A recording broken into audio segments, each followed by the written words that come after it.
అంటే ఈడీ 100 కోట్ల అకౌంటింగ్ లేదా నగదును గుర్తించిందా ఇక్కడ? ఇప్పుడు నగదు అనేది డైరెక్ట్ క్యాష్ రూపంలో తీసుకోలేదు, అది క్లియర్. ఎందుకంటే ఇంకా కూడా రిపోర్ట్ రాలేదు. బట్ ఏంటంటే మనకి ఇప్పటివరకు వచ్చిన ఇన్ఫర్మేషన్ ప్రకారం ఏంటంటే ఓవర్సీస్ ట్రాన్సాక్షన్ అనేది ఉంది. సో దానివల్ల అతన్ని పిలిపించడం జరిగింది, మహేష్ బాబుని పిలిపించడం జరిగింది టు ఇంటరాగేట్. అంటే ఏంటి అసలు ఈ ట్రాన్సాక్షన్ ఎట్లయింది, మీరు లీగల్గా చేసిండ్రు, ఒకవేళ ఇల్లీగల్ అయితే మాత్రం బ్లాక్ మనీ కిందకి పోయినట్టే కదా. సో దానివల్ల కేసులు ఇరుక్కుంటారు. అంటే ఈ కేసులో మనీ లాండరింగ్ నిరోధక చట్టం అనేది ఎలా వర్తిస్తుంది?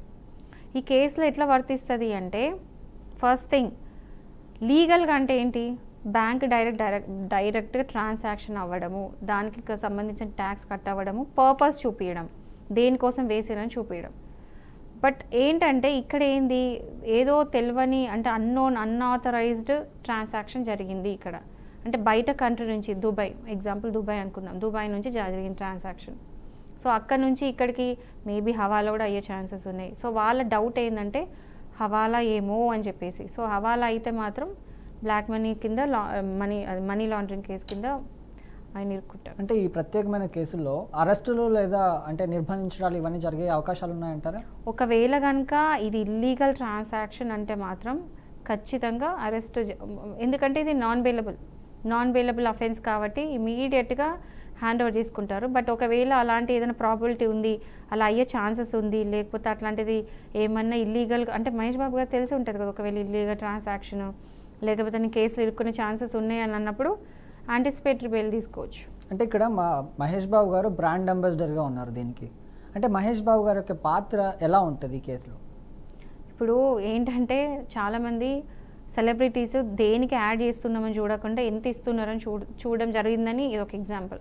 అంటే ఆ జెన్యన్, ఇప్పుడు మొన్న కూడా మనం ఇప్పుడు శ్రీ చైతన్య నారాయణ కాలేజ్ అప్పుడు అల్లు అర్జున్ అండ్ శ్రీలీల బ్లైండ్గా యాడ్ చేసిండ్రు అనేసి మనం మాట్లాడుకున్నాం. ఇక్కడ కూడా అదే జరుగుతుంది. బ్లైండ్గా అసలు మనం దేనికి ఎండాస్ చేస్తున్నాము, దేనికి యాడ్ చేస్తున్నాము అనేది చూడకుండా, సరే అంటే ఇప్పుడు ఒక మూవీకి అంటే ఒక 2.5 hours మూవీ కోసము ఒక 3 నెలలు 4 నెలలు లేదా 1 year కష్టపడి మూవీ చేస్తున్నారు. దానికి వచ్చే రెమ్యునరేషన్కి ఈక్వల్గా ఓన్లీ జస్ట్ 30 secondsకి 6 crores ఇస్తున్నారంటే ఏది కూడా వెరిఫై చేయకుండా ఇది అసలు జెన్యనా కాదని చెప్పేసి మేబీ చేసి ఉంటాడు. బట్ ఏంటంటే చేసే ముందు వీళ్ళు చూసుకోకుండా చేయడం వల్ల చాలామంది పబ్లిక్ సఫర్ అవుతున్నారు. సో అట్లీస్ట్ ఈ సెలబ్రిటీస్ తెలుసుకోవాల్సిన విషయం ఏంటంటే, ఏదైనా యాడ్ వచ్చింది, వాళ్ళకి ఆఫర్ వచ్చింది అన్నప్పుడు ముందు వెనకాల చూసి దాన్ని ఎంక్వైరీ చేసుకొని ఇది జెన్యనా కాదా, నేను చేసే యాడ్ కరెక్టా కాదా, పబ్లిక్ ఎంత ఎఫెక్ట్ అవుతుందని సోషల్ రెస్పాన్సిబుల్ ఫీల్ అయ్యి సెలబ్రిటీస్ యాడ్ తీసుకోవాలి. అంటే ఇలాంటి ప్రాజెక్టులను ప్రమోట్ చేసే సెలబ్రిటీలకు న్యాయపరంగా చూసుకున్నా లేకపోతే న్యాయబద్ధంగా చూసుకున్నా కూడా ఎలాంటి భద్రత అనేది ఉంటుంది?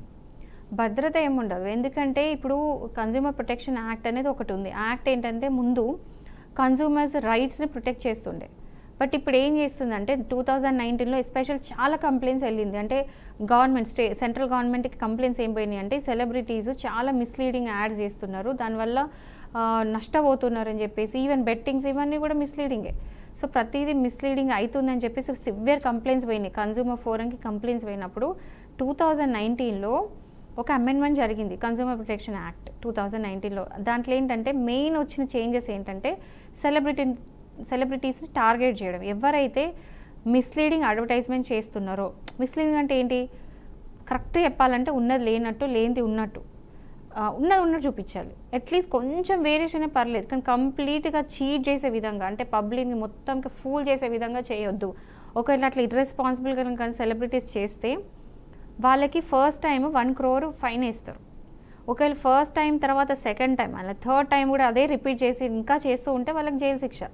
సో ఈ అమెండ్మెంట్ అనేది ఎందుకు తీసుకొచ్చిందంటే సెలబ్రిటీస్ మీద ఒక చెక్మేట్ పెట్టడానికి, అంటే ఇట్లనన్నా ఆగుతారు అని చెప్పేసి ఇట్లా పెట్టడం జరిగింది. బట్ స్టిల్ ఏది కూడా తగ్గట్లేదు, చేసేవాళ్ళు చాలామంది. ఇప్పుడు ఈ ఇన్సిడెంట్లో మనం మహేష్ బాబు గురించి మాట్లాడుతున్నాం, ఆర్ మొన్న మనము శ్రీలీల వాళ్ళ గురించి మాట్లాడాం, అల్లు అర్జున్ గురించి మాట్లాడాం. బాలీవుడ్కి వెళ్తే కూడా చాలామంది హీరోస్ ఇర్రెస్పాన్సిబుల్గా యాడ్ చేస్తూ ఉంటారు. సో వాళ్ళందరి మీద కూడా చెక్ అనేది లేదు, జస్ట్ నామకే వాస్తే వచ్చింది. ఎవరో ఒకరు కన్జ్యూమర్ వెళ్ళి కంప్లైంట్ చేస్తే మాత్రం ఖచ్చితంగా యాక్షన్ తీసుకుంటారు. సో కన్జ్యూమర్స్ ఏంటంటే ఇప్పుడు ఎవరైతే కస్టమర్స్ ఉన్నారో, బాధితులు ఉన్నారో, ఈ 2 డెవలపర్స్లో ఇదైనా సరే అదైనా సరే వెళ్ళి కంప్లైంట్ పెడితే తప్ప యాక్షన్ ఉండదు.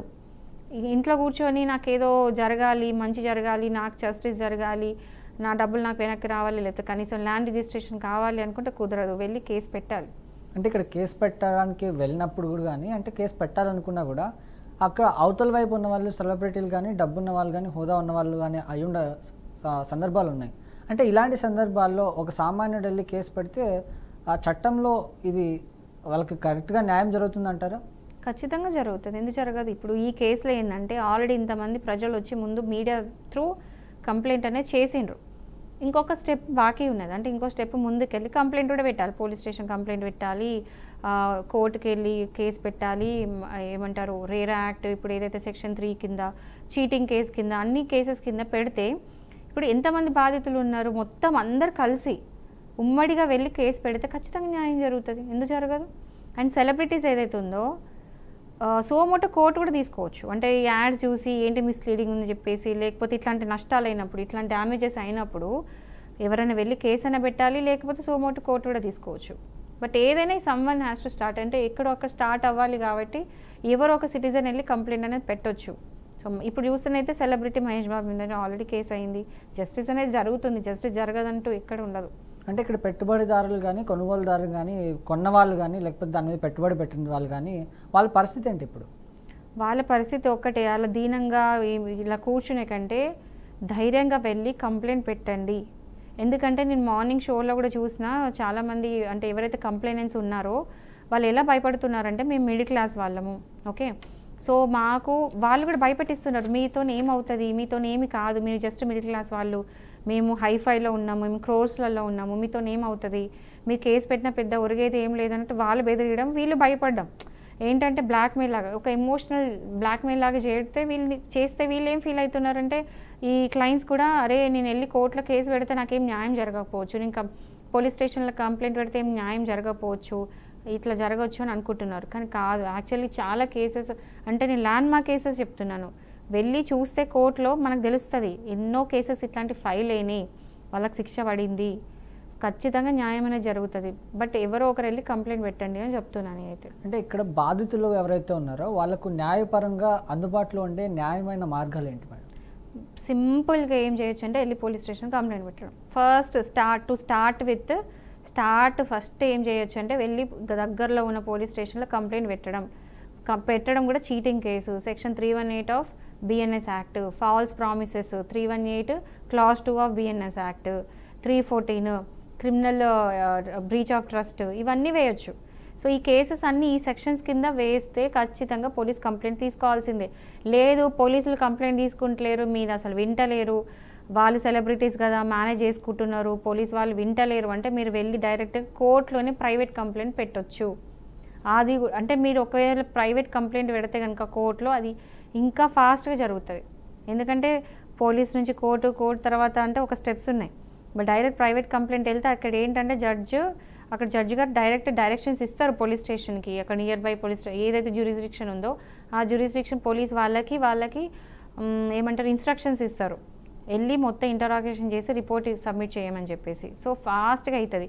అది లేదు అంటే రిట్ వేసుకోవచ్చు హైకోర్టులో, ఒకవేళ ఎవరు యాక్షన్ తీసుకుంటలేరు. ఈవెన్ జిల్లా కలెక్టర్ కూడా కంప్లైంట్ ఇవ్వచ్చు, ఆర్డీఓకి ఇవ్వచ్చు, ఎంఆర్ఓకి ఇవ్వచ్చు, ఇన్ని ఉన్నాయి, ఏదైనా చేయొచ్చు, ఏది ఈజీ అనిపిస్తే అది చేయాలి. అంటే ఇక్కడ ఇలాంటి సంఘటనలు ఫ్యూచర్లో అంటే భవిష్యత్తులో జరగకుండా ఉండాలంటే వీటిని నివారించాలంటే ఎలాంటి చర్యలు తీసుకుంటే మంచిదంటారు? ఫస్ట్ థింగ్ ఏంటంటే బ్రాండ్ నేమ్కి పోవద్దు, ఓకే, బ్రాండ్ నేమ్కి వెళ్ళేటప్పుడు 100 సార్లు ఎంక్వైరీ చేసుకోండి. అండ్ నేను చాలాసార్లు చెప్పిన ఇప్పుడు మళ్ళీ చెప్తున్నా ఏంటంటే ఎవరైనా సరే ప్రాపర్టీ కొనాలనుకున్నప్పుడు అది ఓపెన్ వెకెట్ ల్యాండ్ అయినా పర్లేదు, లేకపోతే అపార్ట్మెంట్ అయినా పర్లేదు, అంటే కన్స్ట్రక్టెడ్ హౌసెస్ అయినా పర్లేదు, ఏదైనా పర్లేదు, ఖచ్చితంగా లీగల్ అడ్వైస్ తీసుకోండి. ఎందుకు చెప్తున్నానంటే ఈ మధ్యలో స్కామ్స్ చాలా అవుతున్నాయి. సో మనము ఏదైనా ఇల్లు చూసినాం అనుకోండి, అరే బాగుంది, మంచి పర్మిషన్స్ ఉన్నాయి అంటే మనం ఏదో మీద సర్ఫేస్ లెవెల్లో చూస్తాము, వాళ్ళు ఇచ్చే సేల్ డీడ్స్ లేకపోతే లింక్ డాక్యుమెంట్స్ అవన్నీ చూస్తాము, అరే అన్నీ పర్ఫెక్ట్ ఉన్నాయి కదా, నాకేం టెన్షన్ లేదు, అన్ని పేపర్స్ కరెక్ట్ ఉన్నాయి అంటే వీళ్ళు ప్రొఫెషనల్గా ఆలోచిస్తారు, ఎవరైతే కొనుక్కోవాలనుకుంటారో అన్నీ క్లియరే ఉన్నాయి కదా అని చెప్పేసి ఏం ఆలోచించకుండా బ్లైండ్గా నమ్మెళ్ళి రిజిస్ట్రేషన్స్ వేయించినప్పుడు మోసాలు అవుతున్నాయి. డబుల్ రిజిస్ట్రేషన్స్ అవ్వడం అలాంటివి అవుతున్నాయి. సో నేనేమంటున్నా అంటే ఒక లీగల్ అడ్వైజర్ దగ్గరికి వెళ్ళి, అంటే ఒక అడ్వకేట్ దగ్గరికి వచ్చి మీరు కనుక లీగల్ అడ్వైస్ తీసుకుంటే మేము ఏం చేస్తామంటే మీ మొత్తం ప్రాపర్టీ మొత్తం దాని టైటిల్ ఫ్లో అనేది తీస్తాం. అంటే A to Z స్క్రూటినీ అనేది చేస్తాము. ఆ టైటిల్ ఫ్లో ఎలా వచ్చింది, ఎక్కడి నుంచి ఎక్కడికి వచ్చింది, ఎక్కడి నుంచి ఎక్కడికి వచ్చింది, ఎవరు ఉన్నారు, ఒరిజినల్ ఓనర్స్ ఎవరు, వాళ్ళ నుండి అంటే లింక్ డాక్యుమెంట్స్ ఇస్తారు. ఆ లింక్ డాక్యుమెంట్స్ పట్టుకొని అసలు టైటిల్ ఫ్లో అనేది ఎట్లుందని చెప్పేసి తీస్తాం. అది కాకుండా అది ఈ పర్టికులర్ ఏదైతే ప్రాపర్టీ మీరు ఉన్నారో కొనాలనుకుంటున్నారో అది ఏమైనా ప్రాహిబిటెడ్ లిస్ట్లో ఉందా, లేదా భూదాని కింద ఉందా, అలాంటివన్నీ మేము చెక్ చేసి చెప్తాం. ఎందుకంటే ప్రాహిబిటెడ్ లిస్ట్ ఇవన్నీ ఉంటే రిజిస్ట్రేషన్స్ కావు, వాళ్ళు మిమ్మల్ని మోసం చేస్తున్నట్టే. సో ప్రతి డీటెయిల్ ఇస్తాం. సో ఎందుకు లాయర్ దగ్గరికి వెళ్ళి ఇంత మాత్రం దానికి అడ్వైస్ తీసుకోవడం ఎందుకు, పేపర్స్ బాగానే ఉన్నాయి కదా అని చెప్పి చాలామంది మోసపోతున్నారు. సో నేను చెప్తున్నది ఏంటంటే దీనికి precaution is better than cure. కాబట్టి ఇవన్నీ ఇరుక్కునే కంటే ముందు ఫస్ట్ వెళ్ళి ఒక లాయర్ని కలిసి అడ్వైస్ తీసుకున్నాకనే ప్రాపర్టీస్ కొనండి. దానికంటే ముందు ఎట్లా మీరు లక్షలు ఖర్చు పెడుతున్నారు ఇంకొంచెం. అంటే ఇప్పుడు త్రిపుర కన్స్ట్రక్షన్స్ ఉన్నాయి, అంటే ఇటీవల త్రిపుర కన్స్ట్రక్షన్స్ ఎదుర్కొన్న న్యాయపరమైన సవాళ్ళు ఏంటి మేడం? త్రిపుర కన్స్ట్రక్షన్స్ ఏంటంటే ఫస్ట్ థింగ్ చీటింగ్. అంటే యాక్చువల్లీ ఇప్పుడు న్యాయపరంగా ఏంటంటే కంప్లైంట్ ఈ రోజు వరకు ఎవరు ఇచ్చినట్టయితే నాకు ఇన్ఫర్మేషన్ లేదు. కంప్లైంట్ అంటే జస్ట్ మీడియా త్రూ వచ్చి వీళ్ళు మోసం చేస్తున్నారు అని చెప్పేసి చెప్తున్నారు. బట్ కంప్లైంట్ ఎఫ్ఐఆర్ అవ్వడం అలాంటివి అయితే నేను చూడలేదు, ఇంతవరకైతే ఇన్ఫర్మేషన్ లేదు. బట్ ఒకవేళ కనుక ఎవరైనా వెళ్ళి కంప్లైంట్ పెడితే మాత్రం సెక్షన్ 318 క్లాస్ 2 అండ్ 3114 అంటే ఈ cheating plus criminal breach of trust, ఇవి కాకుండా సెక్షన్ 3 ఆఫ్ రేరా యాక్ట్, అంటే ఏదంటే రేరా పర్మిషన్ లేదు కాబట్టి. ఇది కాకుండా డెఫిషియన్సీ ఆఫ్ సర్వీస్, అంటే ఏదైతే టైంకి ఇస్తా అన్నారో లేకపోతే చేస్తా అని రిజిస్ట్రేషన్ చేసి ఇవ్వడం, అసలు కనీసం చూపిపోవడం, వాళ్ళు ఇస్తా అన్న సర్వీస్ ప్రాపర్గా ఇవ్వలేదు కాబట్టి డెఫిషియన్సీ ఆఫ్ సర్వీస్ కింద కూడా వెళ్ళి స్టేట్ కమిషన్లో కేసు పెట్టవచ్చు. అంటే ఈ మధ్యకాలంలో కుత్బల్లాపూర్లో ఉన్నటువంటి రైతులకు త్రిపుర కన్స్ట్రక్షన్స్కు భూ వివాదాలు అయితే కనిపిస్తున్నాయి. అంటే ఏంటి ఈ వివాదాలు ఎందుకు వస్తున్నాయి వాళ్ళ మధ్య? ఇప్పుడు వాళ్ళది ఏంటంటే రైతులు ఎవరైతే ఉన్నారో వాళ్ళకి కంపెన్సేట్ చేసి వాళ్ళ దగ్గర నుంచి కొనుక్కొని వాళ్ళు మళ్ళీ అది ఆ ల్యాండ్ కొనుక్కున్న తర్వాత దాన్ని ప్లాటింగ్ చేసేసి వీళ్ళు మళ్ళీ తిరిగి అమ్మడం. సో డెవలప్మెంట్ అంటే అదే వాళ్ళు, అందుకని చెప్పేసి వాళ్ళిద్దరి మధ్యలో ఏదైతే గొడవలు ఉన్నాయో దానివల్ల ఇది హైలైట్ అయింది ఈ కేసు. సో ఏంటంటే అక్కడ వాళ్ళకి అనుకున్న టైంకి వాళ్ళకి డబ్బులు ఇవ్వకపోవడము, అండ్ వీళ్ళ ఆన్ టైం వీళ్ళకి ఎవరైతే కొనాలనుకుంటున్నారో వాళ్ళకి ప్రాపర్టీస్ ఏదైతే కొంటామని చెప్పేసి ప్యాంప్లెట్స్ అవి ప్రింట్ చేయించి అడ్వర్టైజ్మెంట్స్ ఇచ్చి జనాలు వచ్చి టోకెన్ అమౌంట్ కట్టడము లేదా ఫుల్ అమౌంట్స్ కట్టి అందరూ మోసపోయారు. సో ఇటు వీళ్ళని వాళ్ళ మోసం ఇద్దరిని మోసం చేసింది త్రిపుర కన్స్ట్రక్షన్స్.